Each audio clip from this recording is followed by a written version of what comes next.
just shows up and does it anyways. Like this morning, last night I texted him and I said, hey, you want to come in and fix the mic? And he said, nope. But then he showed up and spent all morning with us making this thing work. So it's yes. Thank you, Charles. You all need a Charles. And if you need his number, it's right below you on the screen. And if you need anything done at your house, no, I'm just kidding, it's not. Because I don't want you guys to use them because I use them. I don't want them to get them too busy. All right, so spring break. We're heading into spring break, which means like we're a month away, 4 weeks away from Easter, which is crazy because Easter this year, if you didn't know, is the end of March. It's March 31st, so Easter falls in the month of March this year, which is crazy, and it's like, scary.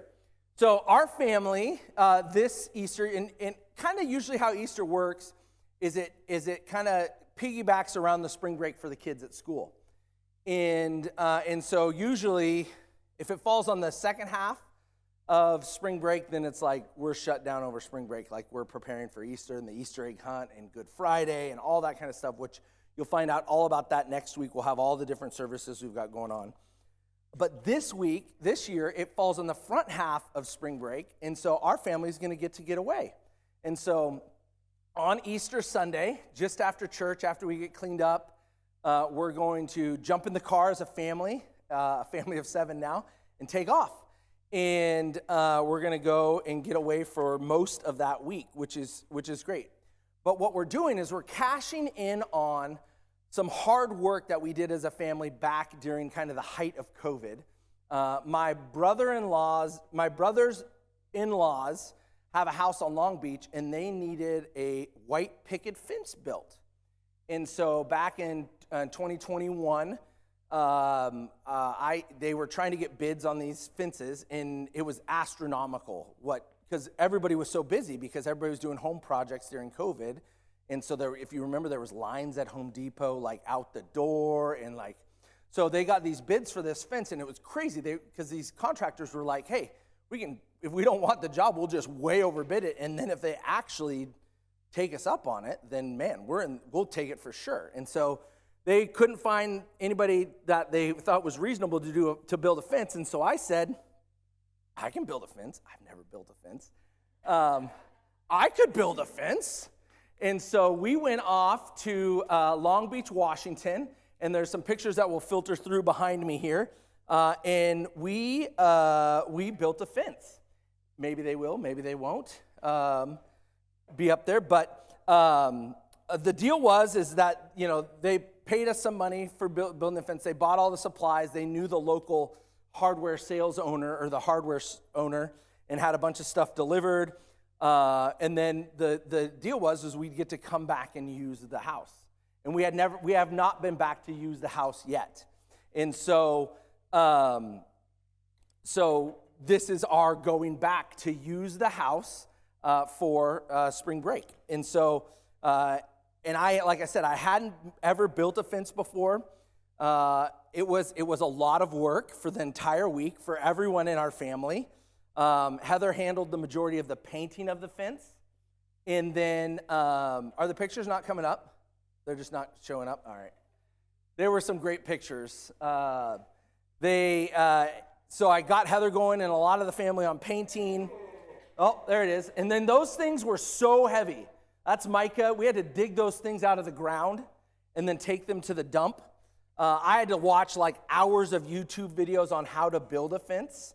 And then we even had some friends show up about midweek to help us for a couple days to get it done because we were there just for 1 week. And it turned out absolutely amazing, the fence did. And it totally made the house look like so great. And there'll be a final picture here of this white picket fence. I built that gate out of just it wasn't a pre-made gate. I built that gate. It was pretty crazy. There it is. Look at that. Isn't that amazing? So it was like the most amazing thing that I've ever built in my life. And when you build something like that, you step back and you're like, wow, I did that, And so, but all that being said, we get away for that. And here's the deal with that this morning. as I was kind of planning this message and in the story we're going to look at this morning, I wanted you to know, kind of in a roundabout way, that we are all builders. You are a builder. And so you maybe not of offense. Carla's shaking her head. Carla, you're a builder. Like you totally remodeled your house. Carla's a builder. Carla's probably a lot like a Charles. If you need something done, Carla will actually, but she's really busy too. But anyways, but we're all builders. And maybe not physical like construction projects, but we're all building something.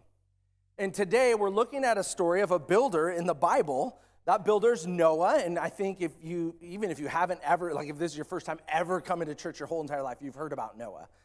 Noah's the one that built the boat, and so he built the ark, and in essence, for you may, where you're at in your life right now, you may be thinking, man, I built something pretty amazing. And that's awesome if you're at that spot in your life.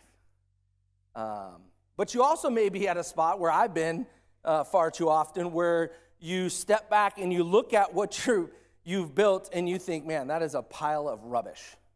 Like I can't even tell you how I got this to where it's at or what's going on or whatever, when it comes to looking at what you're producing in your life. And those are kind of the two extremes, and we may be somewhere in the middle. You may be coming off of an amazing build. You may be in the middle of an amazing build, and you can see even what's going to be coming of it. But the question that I want us to look at this morning is, what are we building? What are we building? You can ask that question as a church. You can ask that question like we'll look at and focus this morning more individually. What are we building, and what are we wanting to build in our life? What is it that we're desiring to build in our life? The story we're going to look at today is about a builder, Noah, who built a boat that housed the future of humanity. So if you don't know the story, God was going to wipe out the land. God actually said in Genesis 6:5, he said, the Lord saw how great the wickedness of the human race had become on earth. And so God chose Noah, the remnant, so to speak. He chose Noah and his family to carry forth humanity. And so Noah built this boat, and we'll get into the story here in a little bit. But despite the Lord saying that he saw how great the wickedness of human race had become on the earth, he said in verse 8, but Noah found favor in the eyes of the Lord. Now we're going to get to this here in a second, but Noah found favor in the eyes of the Lord. And then in verse 9 it says, these are the generations of Noah. Noah was a righteous man, blameless in his generation, and Noah walked with God. Man, as I read that and as I started studying this a few weeks ago, I thought to myself, man, wouldn't we want that to be said of us? Wouldn't we want to be like somebody who found favor from the Lord? Somebody who was thought to be righteous? Somebody who walked with the Lord? And I don't know. I don't know where you're at. Maybe you're at a point where you're like, yes, I really, really, really desire to walk with the Lord. Or maybe you're at a point where, like I said with the kids, where, oftentimes we maybe decide we're going to walk a certain path on our own for a little while and then figure out that we've got to return back to what the Lord has for us. And I love what the actual translation of that word favor is, because oftentimes we think of favor, it may be related to something that Noah did. But this favor came to Noah long before he had built a boat, long before he was even chosen. But it came because he walked with the Lord. And the idea, that word favor, is this word hin in the Greek, and it means, it's in essence, is the word grace. And it's used throughout the Bible as the word grace. So Noah literally walked with God and found God's grace. That God gave him his grace. And I thought, man, I want to be somebody that receives that. I want to be somebody that walks with the Lord and receives God's grace. And here's the deal. It isn't like it isn't there for us, all of us, or that we kind of stumble upon it. It is always available for us. We don't just always see it.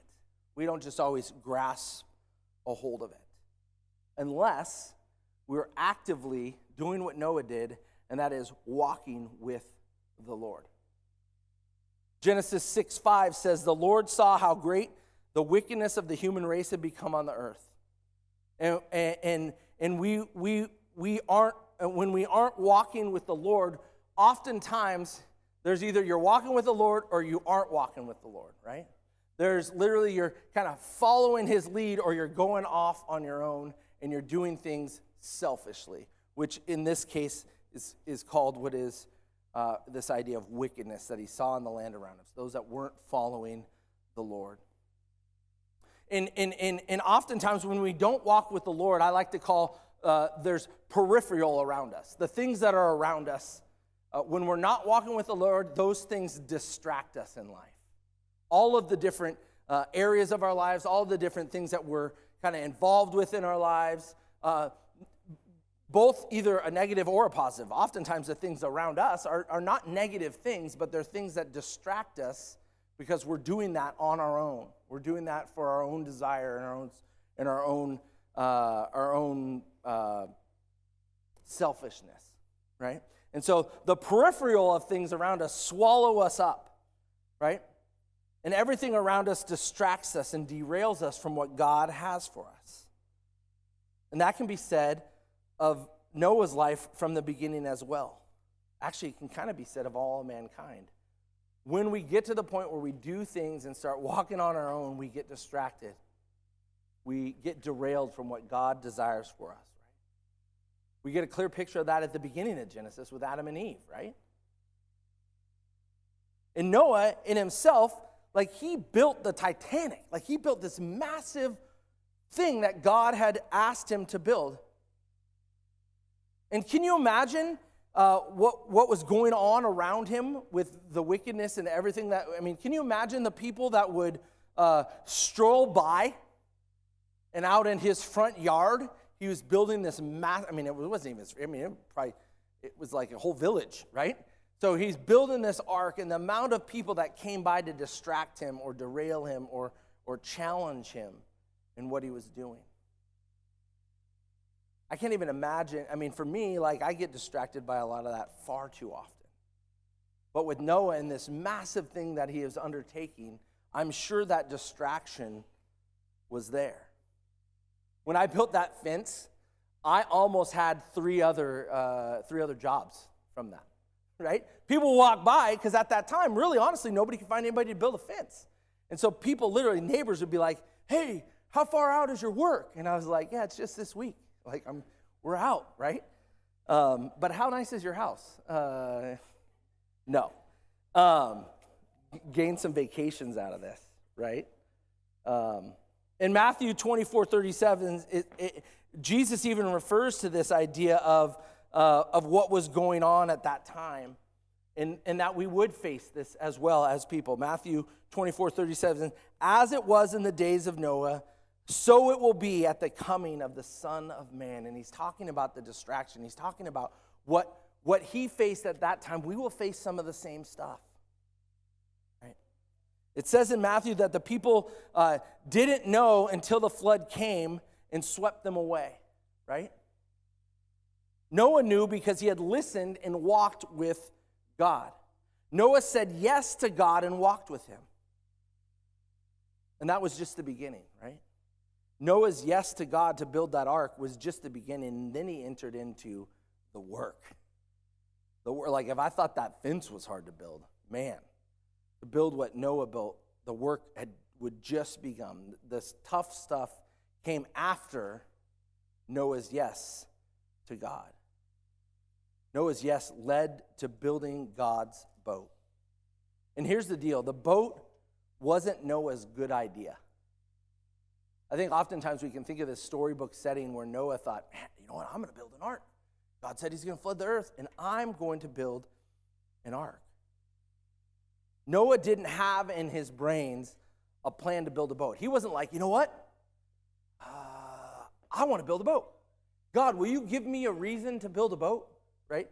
Noah didn't have that power. God had the power, and it was God's idea, not Noah's good idea, to build the boat, to build the ark.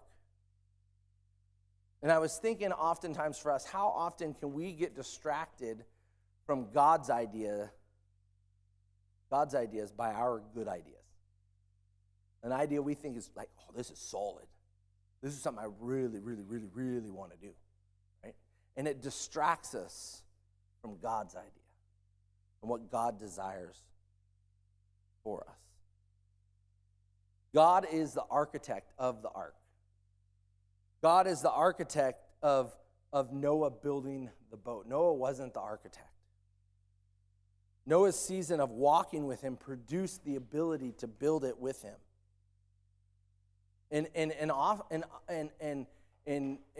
it also produces for us the opportunity. God's architecture produces us the opportunity to build out our lives as well for what he desires for us. But we have to put in the work that comes after walking with him and what he desires for us. It comes with the faith, the start of the faith of saying yes to God, and then the work begins for us in the alignment of what God has for us in our lives, the alignment of what God desires for us to do. I asked the question because I can relate to it. What do you think the ark would have been if Noah just kind of ran with it himself? Like if God said, hey, I'm going to have you build a boat, go build a boat. Do you think Noah would have built the ark? Or would he have built like a ski boat? I mean, I would have built a ski boat, right? That's a lot more fun, right? I would have built, I don't know what I would have built. Definitely like maybe an 18th scale of what Noah built, right? Because like I could handle that, right? So what do you think if Noah would have just like went by his idea? All right, God, I got it from here, right? I'm going to go out and build this strictly on my accord and what I think it should. I often think of those Survivor shows, like Survivor and like Alone, and like those guys like get to their place and they try. That's the kind of boat I would probably build, like the scrap off the beach and the logs, like, and you wrap them together with kelp, and like I would have tried to like weather that storm just on that, like, whoa, right? And nobody else would have been able to come with no animals. It would have just been me. So, end of humanity. But that being said, Noah had actually pretty clear instructions, right?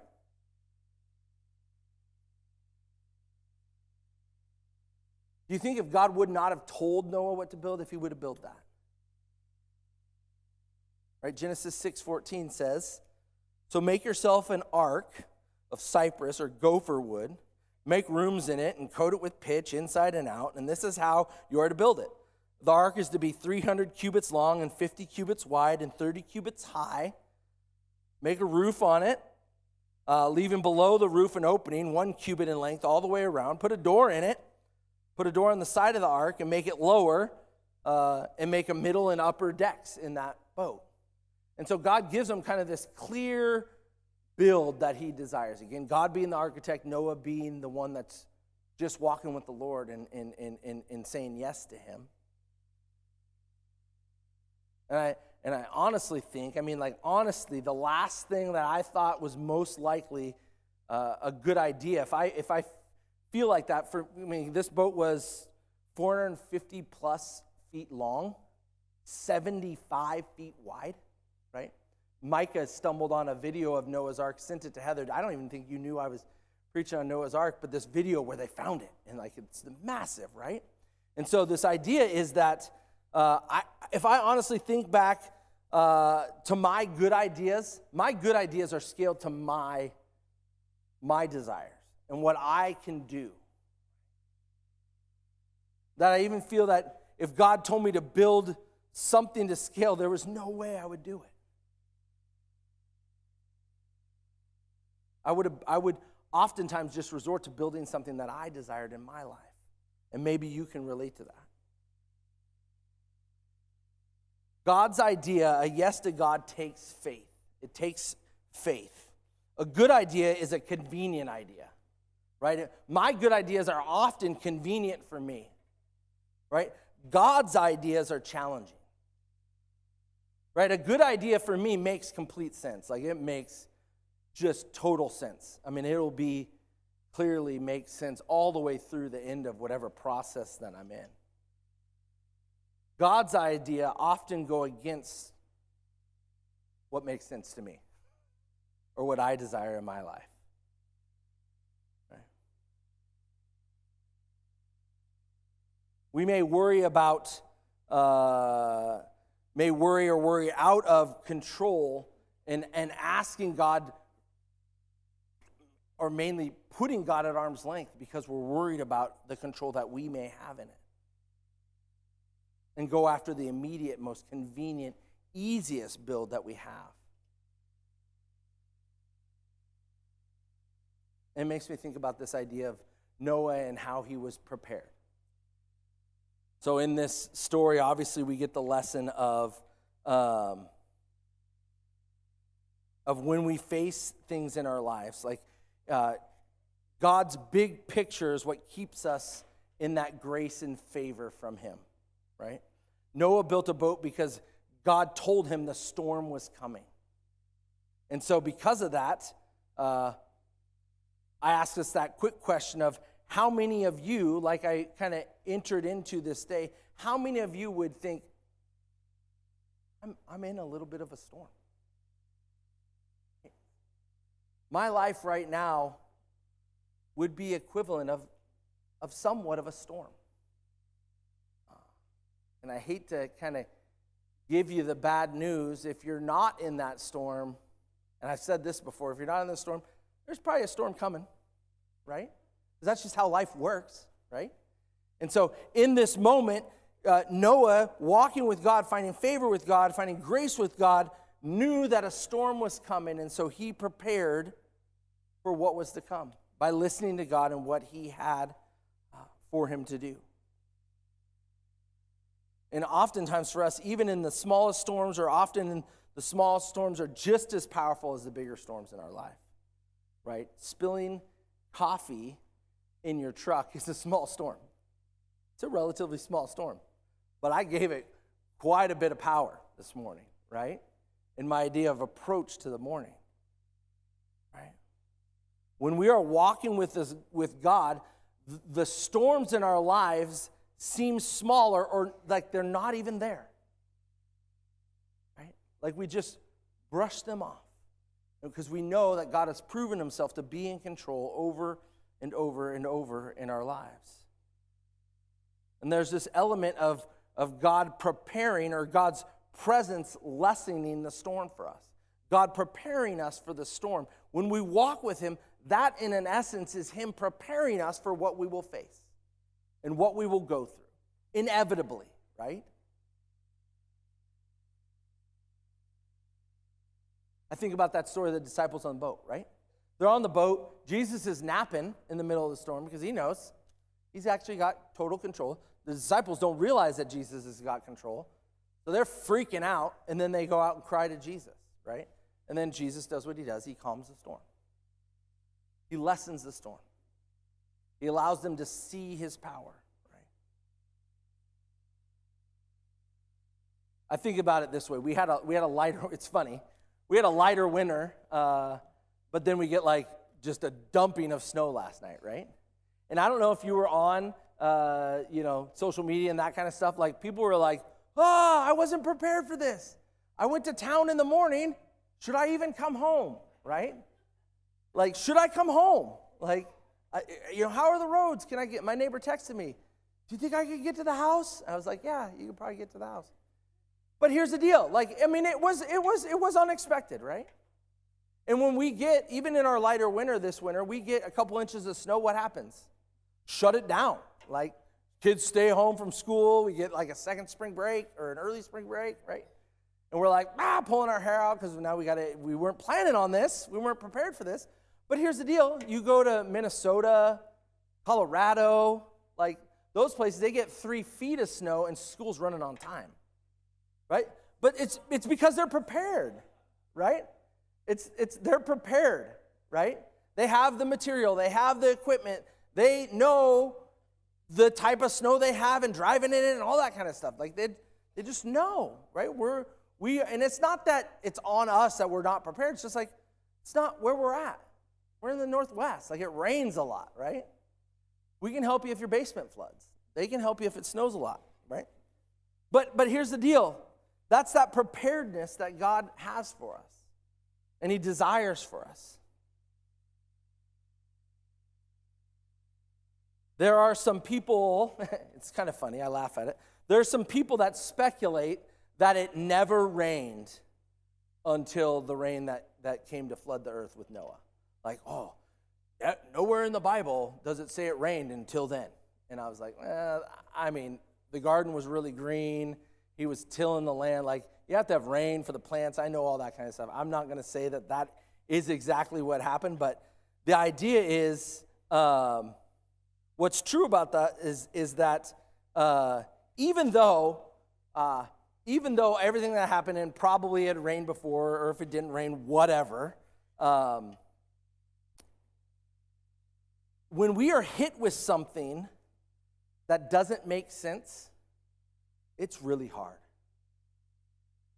When we're hit with, have you ever been at that point where you got a phone call or a text or somebody who stops in to visit and they share something with you just weren't prepared to hear?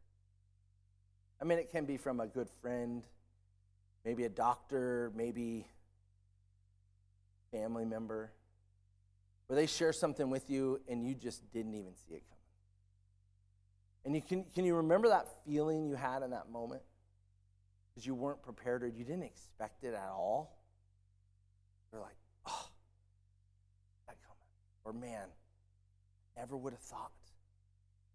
Never would have thought that would have been me. I never would have thought I would be the one dealing with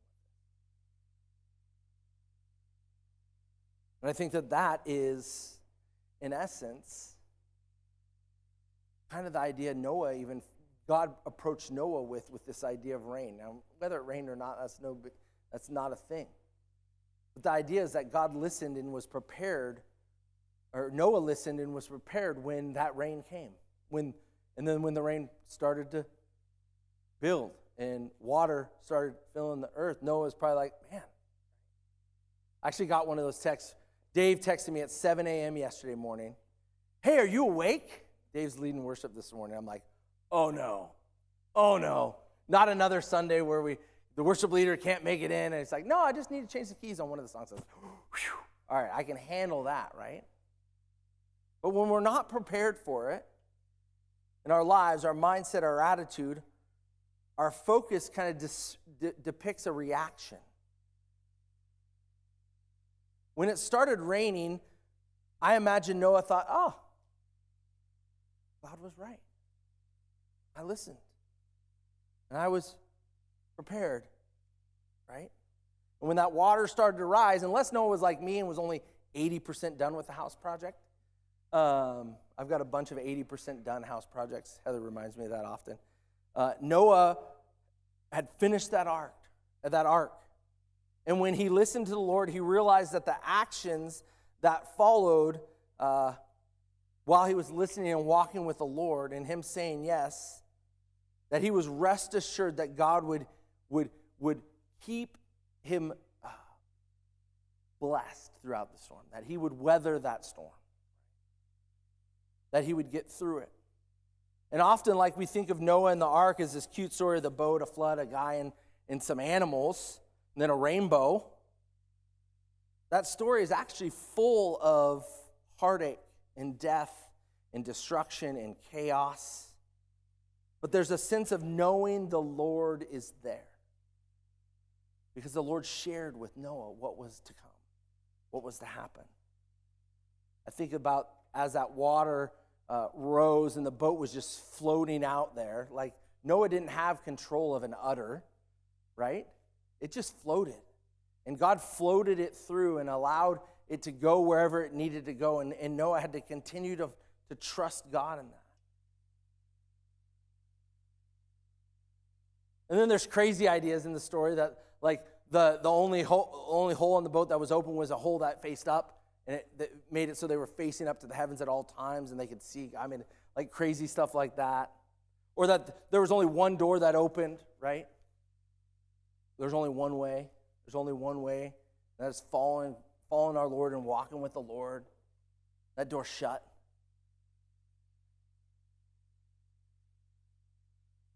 And I was thinking over this main idea of the animals in this story of Noah, and I want to kind of rest with this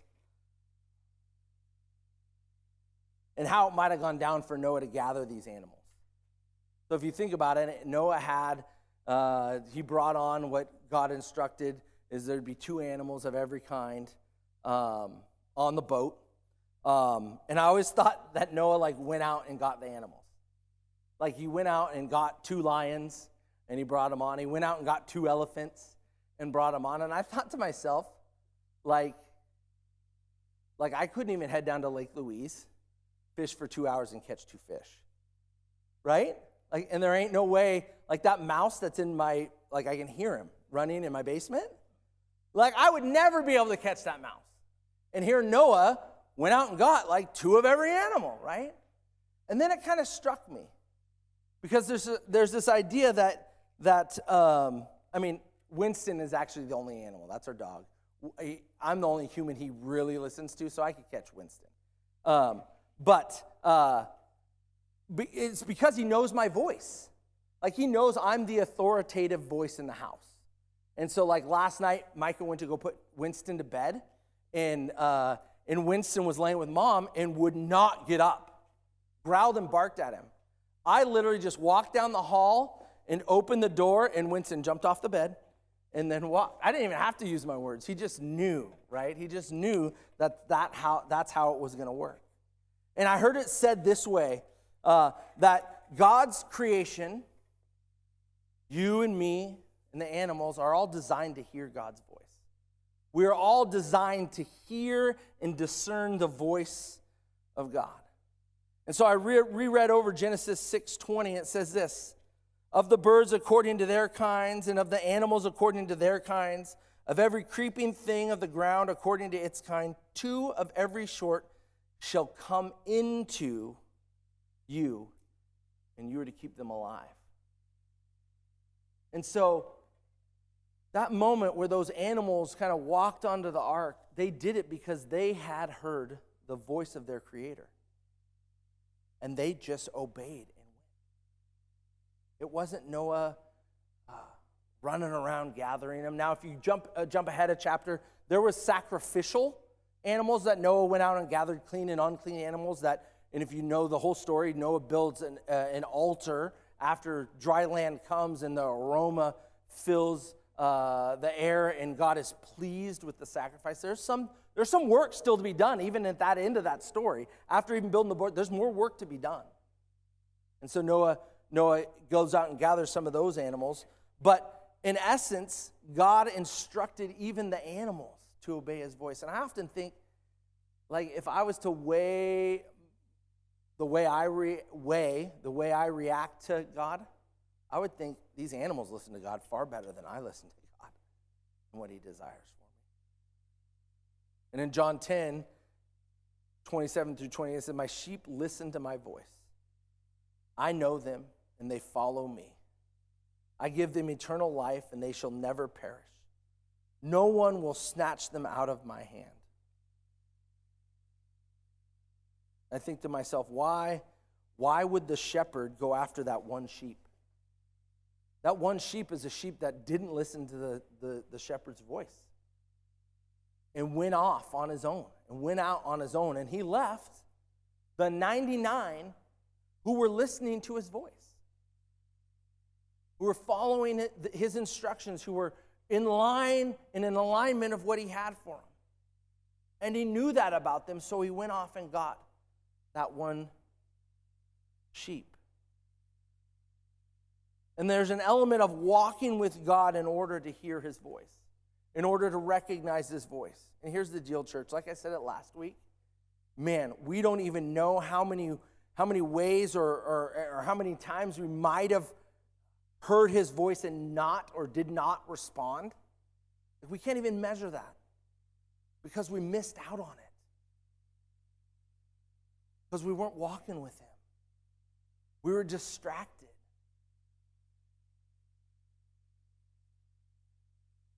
Maybe even thinking we have plenty of time to follow the Lord's voice and his instructions in our life. I mean, we've got many years left. Right now, good where I'm at. And in this promise with Noah, he promised he would never do that again. He would never flood the earth again. He wouldn't bring forth that sort of judgment.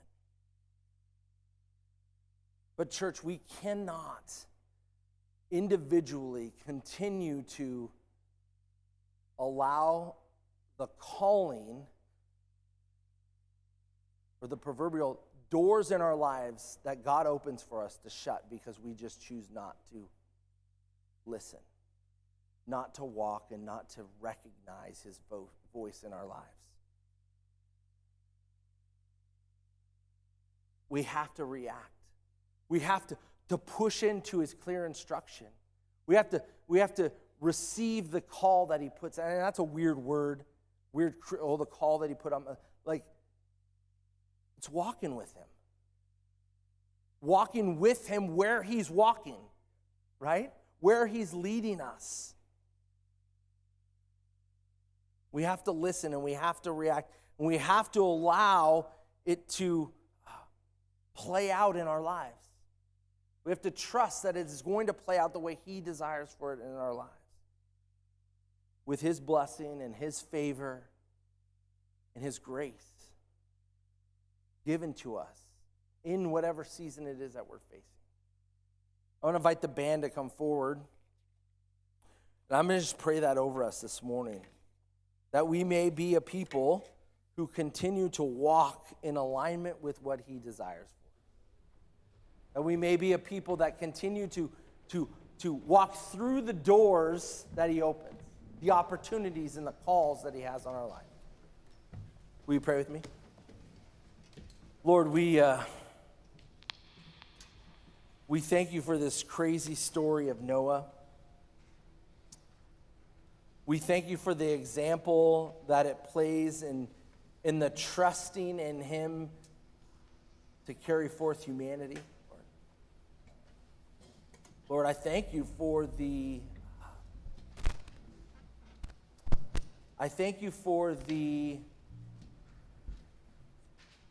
responsibility you've laid on us, Lord. To walk with you, to desire your call on our lives, to walk into and through areas that you're leading us into. And so, Lord, right now I pray for myself, and I pray for my brothers and sisters, that we may be a people that continue to trust in your favor and grace, in your gifts, as we step into areas and opportunities that you desire for us to be in. Lord, and in the storms that we're facing, I pray that we can look back and see the way that you've provided, to see the way that you have laid forth a way, a plan, a desire, a truth. Lord, and I pray that it's on those promises and truths that we press into the storms that we're facing. That we don't allow them to distract us, that we keep focused on you. So as we close with these last two songs, Lord, may you break our hearts to you. May you open our minds to you.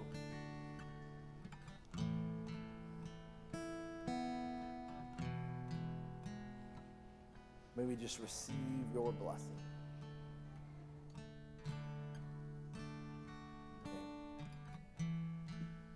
Amen. Let's worship.